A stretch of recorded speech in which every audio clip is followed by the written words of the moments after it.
Pareceu não entender a alusão. Voltou para mim o rosto irónico e perguntou: a que se referia? À morte.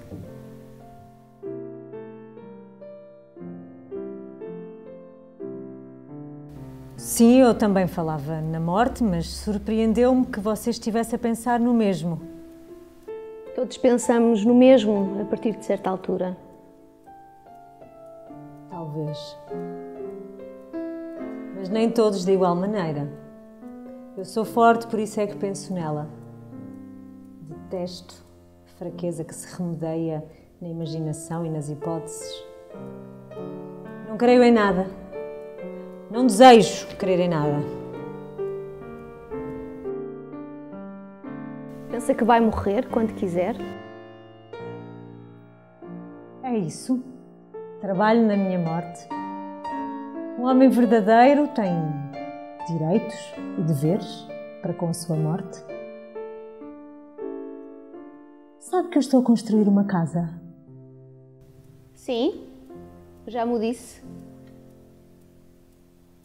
Conhece o sítio? Conheço.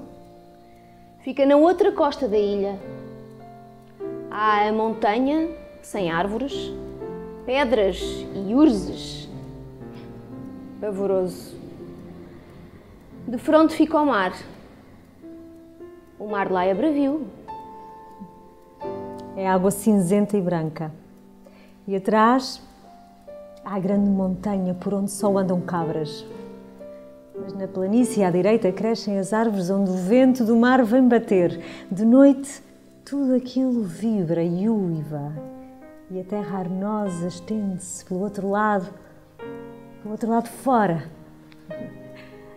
Quando há tempestade é de uma beleza diabólica. Bom para nos sentirmos sós. Para saber se ainda existe o medo da morte.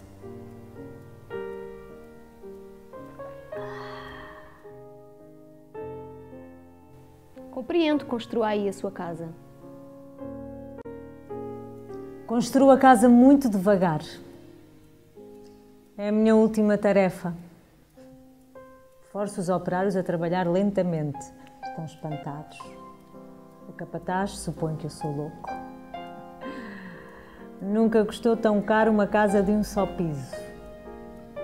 Quando ficar pronta, já nada mais terei a fazer. Seria estúpido tentar sobreviver-me. Sou um homem sensato, é de sangue. O meu avô correu o mundo e veio morrer na cama onde nascera. O meu pai andou nas guerras, depois de me ter gerado, e lá morreu. Homens que fizeram uma tarefa e nela puseram o sentido das suas vidas. Deram-se por cumpridos, regressaram ou morreram. Não quero ser fútil. É o único pecado do espírito. Ponho a minha força toda nas razões da vida, por isso preocupam-me a oportunidade e a qualidade da minha morte. Pareço, enfim, digamos, pareço solene. Digamos que eu sou um homem religioso.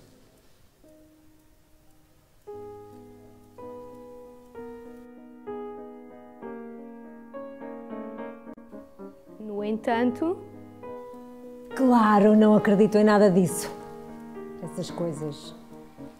Deus. O barroco, Deus teológico. O bem comezinho, o mal comezinho, a imortalidade da alma.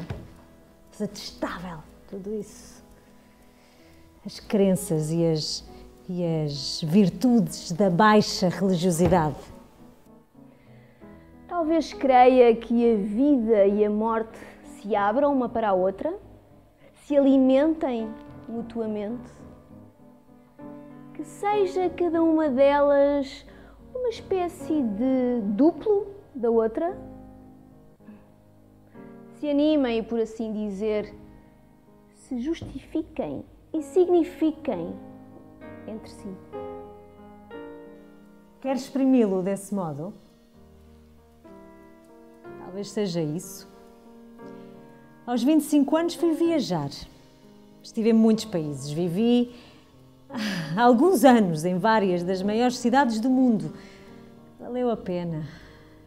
Não há raças nem países. O homem é estúpido. E precisa que o amem. Precisa amar. Um pouco repugnante, não? Mas pode amá-lo. Pode-se amá-lo assim repugnante. Depois parei. Vim para a ilha. E os círculos foram-se apertando. Hoje não saio deste café e do hotel, quando não estou a seguir o andamento das obras. Daqui a algum tempo mudo para a casa. Depois...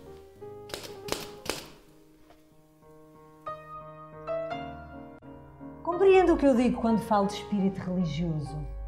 Sim, parece-me que sim. A casa tem 3 quartos, além da cozinha e da casa de banho. Um quarto é o quarto de dormir. O outro é a sala de jantar. E o terceiro? Quer adivinhar? Não pode adivinhar. Noutras circunstâncias eu diria que era, por exemplo, a biblioteca. Noutras circunstâncias. Agora não leio. Vou morrer. A casa é assoalhada. As casas são naturalmente assoalhadas, não é? Claro. Mas este quarto não é assoalhado. Mais um espanto para o capataz. E para si também. Também para mim. E por que não assoalha esse quarto? Durante um ano vou viver naquela montanha, na mata, na terra arenosa diante do mar. Vou entrar e sair da casa e vaguear por esses lugares todos. Depois vou sentir que não devo sair mais e ficarei em casa, andando de um quarto para o outro. No quarto sem soalho também?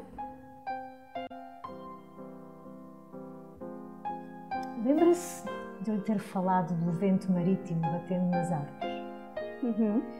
E da montanha intransitável atrás da casa? Lembro. Eu conheço o sítio, já lhe disse.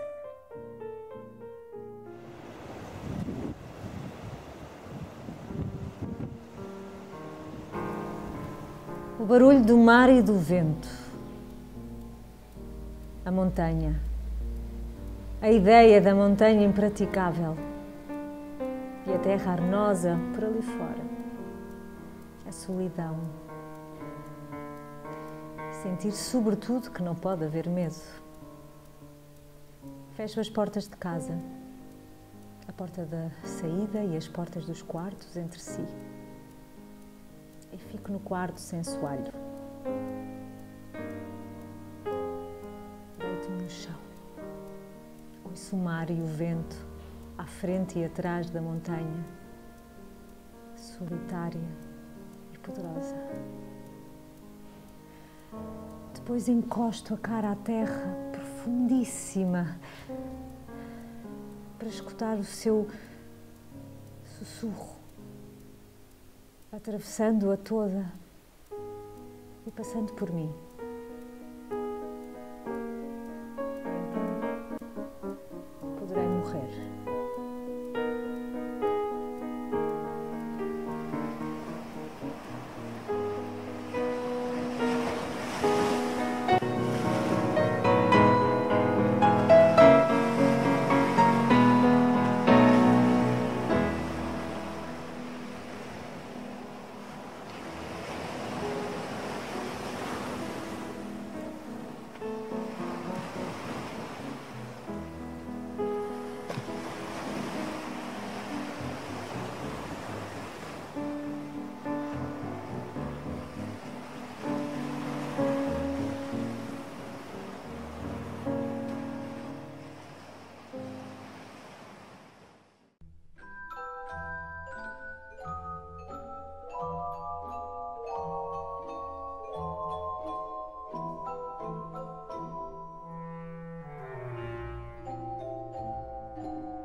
Era uma vez um pintor que tinha um aquário com um peixe vermelho.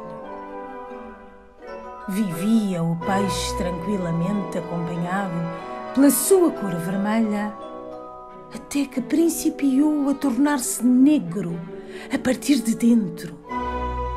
Um nó preto atrás da cor encarnada. O nó desenvolvia-se, alastrando e tomando conta de todo o peixe. Por fora do aquário, o pintor assistia, surpreendido, ao aparecimento do novo peixe.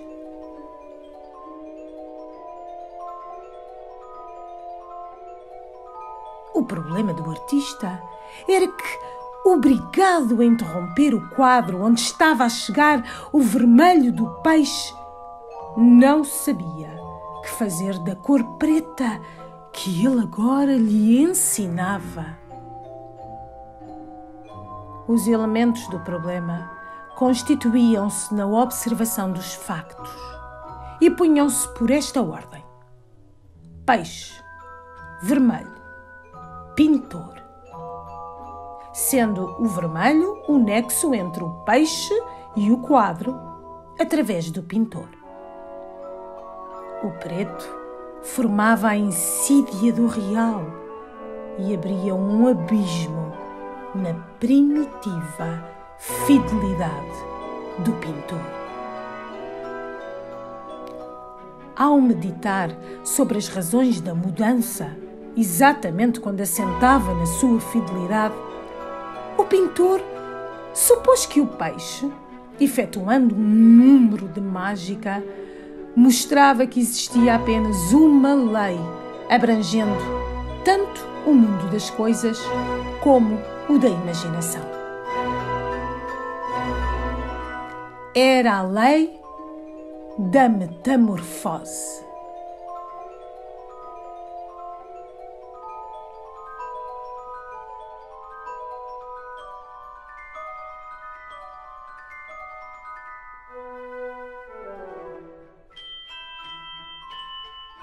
Compreendida esta espécie de fidelidade, o artista pintou um peixe amarelo.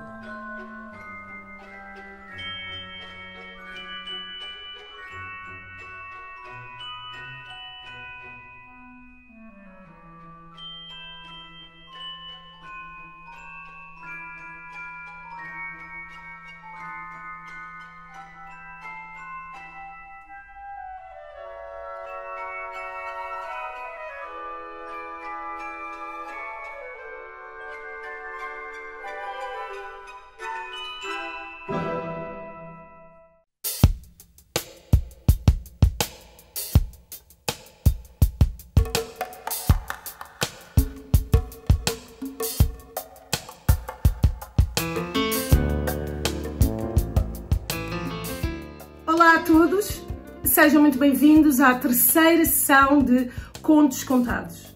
Como puderam apreciar, estivemos a apresentar-vos Herberto Helder, dois contos. O primeiro, o quarto, e o segundo, a teoria das cores. Aqui está a obra onde os contos estão inseridos, os passos em volta de Assírio e Alvim, a editora, e poderão, se ainda não conhecem, passar a conhecer a obra ou uma das obras de Herberto Helder. Como puderam constatar, o universo que nos é apresentado no conto quarto é todo relacionado com a morte. E a morte não como o fim em si mesmo, mas é-nos apresentado um estado preparatório para a morte. E esse estado preparatório, sendo a morte a morada final, é-nos alegoricamente, metaforicamente apresentado através da construção de uma casa. E essa fase da construção da casa está intimamente relacionada com o desligar do mundo das relações, do mundo externo, até chegar àquele momento de despedida total e iniciar-se o processo então solitário, que é a morte. E esse processo solitário fechado sobre si mesmo, que está representado ali no quarto, no quarto que não tem luz, no quarto que está isolado, onde, por fim, o personagem se entrega então à terra, como diz, e então poderei morrer. E essa terra, esse túmulo que funciona ali naquele espaço, que é aquele quarto interno, onde já não há ligação alguma com o mundo exterior. E é curioso porque ele apresenta-nos neste estado preparatório da morte, quase uma ausência do medo, porque se prepara-se para o seu desfecho final, mas depois dá-nos todo um enquadramento da natureza e das forças da natureza, para que o próprio personagem sinta ainda aquelas réstias do medo por alguma coisa, e o medo das forças da natureza. E é lindíssimo porque nos faz lembrar os antigos também na preparação para a morte, haver uma consciência de que esse é o destino final de todos nós e que, como tal, terá de existir uma espécie de preparação, um edifício interno que é construído com os seus operários, e esse edifício interno que é construído com os operários para a nossa derradeira, última experiência em vida. E aqui está estes dois polos, como o poeta nos apresenta, intimamente ligados e que se significam entre si. Temos também o outro conto belíssimo, A Teoria das Cores, e na Teoria das Cores é-nos apresentada a lei da metamorfose. E esta ideia da lei da metamorfose é-nos apresentada ao nível interno, ao nível da alma, ao nível da experiência e da imaginação e da criatividade. Portanto, aqui o poeta diz-nos, não só aparece na natureza, em tudo aquilo que nos rodeia, como uma lei que nos mostra que tudo é mutável e se transforma, como também diz que o ato criativo obedece, é fiel a esta lei da metamorfose. É fiel a esta lei e mesmo que haja uma espécie de obra finalizada, e aqui é muito curioso porque o próprio Herberto Helder estava sempre a fazer revisão aos seus próprios poemas, mesmo que a obra pareça finalizada para o criador da mesma, na verdade há sempre uma lei que nos diz, não está fixa, não terminou, e é isso que nos apresentado através de uma viagem quase, ou digamos mesmo, uma viagem alquímica, porque na alquimia as três fases principais, o nigredo, o albedo e o rubedo, que estão associados à cor preto, branco e vermelho, aqui também aparecem, há uma fase também que é de cor amarela, aparecem neste conto, não por esta ordem tradicional. O poeta começa com o rubedo, o peixe vermelho, a obra finalizada, e o espanto do pintor que vê nascer um nó negro nessa obra finalizada, e ali representa o nigredo. Portanto, a obra não está finalizada, ainda há matéria a ser depurada, ainda existe aperfeiçoamento e transformação, sobretudo transmutação. E depois do próprio pintor, neste caso, isto é tudo apresentado através da figura do pintor, o próprio pintor que se confronta com esta realidade, afinal, o objeto ainda é passível de mudança, de transformação, ele percebe a lei da imaginação. A lei da imaginação é fiel à lei da metamorfose, assim como é a realidade externa. Assim como todas as estações mudam, o sol nasce todos os dias, mas é sempre diferente, portanto, tudo se transforma, a própria vida, morte, a vida, os ciclos de vida e de morte e das colheitas agrárias, portanto, também a lei da imaginação e da criatividade obedecem, então, à metamorfose. E é extremamente interessante porque dá-nos a ideia de uma constante depuração, e isto é alquímico, não é? Uma constante depuração, até ser atingido novamente um estado de obra final e, quem sabe, se não, novamente passível dessa mesma metamorfose. Então, Herberto Helder, aqui com dois contos excepcionais, nos apresenta tantas ideias. Nasceu a 23 de novembro de 1930 no Funchal. Foi um poeta, ficcionista, que perdeu a mãe muito cedo, aos 8 anos de idade, e isso é um acontecimento que o marcou toda a vida. Começou por estudar Direito, mas depois desistiu e então ingressou os seus estudos em Filologia Românica na Faculdade de Letras da Universidade de Coimbra. Foi muito viajado, trabalhou em vários meios jornalísticos, por assim dizer, em diversas publicações como O Grau, A Pirâmide, Távola Redonda, Jornal de Notícias, Jornal de Letras, perdão, entre outros. E trabalhou também como diretor literário da editora Estampa. Viveu em Angola e aí também teve uma situação delicada, teve um acidente que acabou por o hospitalizar e caracterizava-se por ter uma personalidade mais recatada, mais reservada, apesar dos amigos, todos os seus amigos o descreverem como uma pessoa de uma cordialidade, um bom conversador, extremamente amável e que gostava mesmo de ter boas conversas. No entanto, era extremamente reservado, não dava entrevistas e recusou inclusivamente o Prémio Pessoa que lhe foi atribuído no ano de 1994. O poeta veio então depois a falecer e, curiosamente, ele falou até mesmo no ano de janeiro de 2015, falou sobre isso. Sinto que estou a preparar-me para me desprender por completo. Veio a falecer a 23 de março de 2015 em Cascais. E são inúmeros os títulos das obras poéticas de Herbert Welder que vão passar já a seguir para poderem apreciar e aprofundar os conhecimentos poéticos com este grande poeta que vos foi apresentado hoje aqui. Muito obrigada por nos continuarem a acompanhar e desejo-vos tudo de bom. Beijinhos!